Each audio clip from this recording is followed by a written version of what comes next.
ഇന്ധന വില വർധനവിനെ തുടർന്ന് എയർ ഇന്ത്യ സർവീസുകൾ വെട്ടിച്ചുരുക്കി. അന്താരാഷ്ട്ര സർവീസുകളാണ് കുറച്ചത്. ജൂലൈ വരെയാണ് നിയന്ത്രണം. ഇന്ധന വില വർധനവിന്റെ പശ്ചാത്തലത്തിൽ സർവീസ് ലാഭകരമല്ല എന്ന് ചൂണ്ടിക്കാട്ടിയാണ് നടപടി.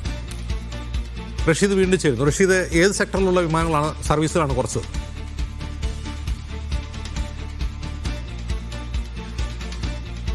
നിലവിൽ അന്താരാഷ്ട്ര സർവീസുകൾ വെട്ടിച്ചുരുക്കിയിരിക്കുന്നു എന്നുള്ളതാണ് എയർ ഇന്ത്യ CEO ഇപ്പോൾ അറിയിച്ചിരിക്കുന്നത്. ക്യാമ്പൽ വിൻസൺ ആണ് ഇപ്പോൾ ഇക്കാര്യം സ്ഥിരീകരിച്ചിരിക്കുന്നത്. കഴിഞ്ഞ ദിവസം തന്നെ ഈ ടർബൈൻ ഇന്ധനത്തിന്റെ വില അത് ക്രമാതീതമായി ഉയരുന്ന സാഹചര്യം ഉണ്ടായിരുന്നു. അപ്പോൾ തന്നെ ഇത്തരത്തിൽ സർവീസുകൾ വെട്ടിച്ചുരുക്കുമെന്നുള്ള സൂചന എയർ ഇന്ത്യ നൽകിയിരുന്നു. എന്തായാലും ഇപ്പോൾ CEO തന്നെ ഇത് സ്ഥിരീകരിച്ചിരിക്കുകയാണ്. 100-ലധികം സർവീസുകൾ വെട്ടിച്ചുരുക്കുമെന്നുള്ള സൂചനകളാണ് ലഭിക്കുന്നത്. എന്തായാലും സർവീസുകൾ എത്ര വെട്ടിച്ചുരുക്കിയിട്ടുണ്ട് എന്നതിൽ ഒരു സ്ഥിരീകരണം ഇതുവരെയും വന്നിട്ടില്ല. ഇന്ധന വില വർധനവിന്റെ പശ്ചാത്തലത്തിൽ ഈ സർവീസുകൾ നടത്തുന്നത് ലാഭകരമല്ല എന്നുള്ളതാണ് ഇപ്പോൾ CEO ചൂണ്ടിക്കാണിച്ചിരിക്കുന്നത്. അങ്ങനെയാണെങ്കിൽ അന്താരാഷ്ട്ര തലത്തിൽ കൂടുതൽ സർവീസുകൾ വെട്ടിച്ചെടുക്കുന്ന സാഹചര്യത്തിലേക്ക് കടക്കും. അതോടൊപ്പം തന്നെ ഇതിനൊരു സമ്മർദ്ദ തന്ത്രമായി കൂടി കേന്ദ്ര സർക്കാർ കണക്കാക്കുന്നുണ്ട് എന്നുള്ളതാണ് അറിയാൻ സാധിക്കുന്നത്. കാരണം അന്താരാഷ്ട്ര ടിക്കറ്റുകൾക്ക് നിരക്ക് വർദ്ധിപ്പിക്കണമെന്നുള്ള ആവശ്യം നേരത്തെ തന്നെ ഈ എയർ ഇന്ത്യ, ഇൻഡിഗോ അടക്കമുള്ള വിമാന കമ്പനികൾ നിരന്തരം കേന്ദ്ര സർക്കാരിനും DGCAയിലും സമ്മർദ്ദം ചെലുത്തുന്നുണ്ട്. പക്ഷേ കേന്ദ്ര സർക്കാർ അതിന് തയ്യാറായിരുന്നില്ല. ആഭ്യന്തര സർവീസുകളിൽ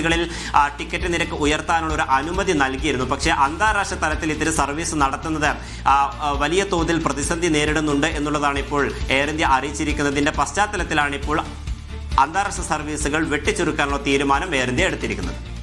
അജിത്. ശരി റഷീദ്.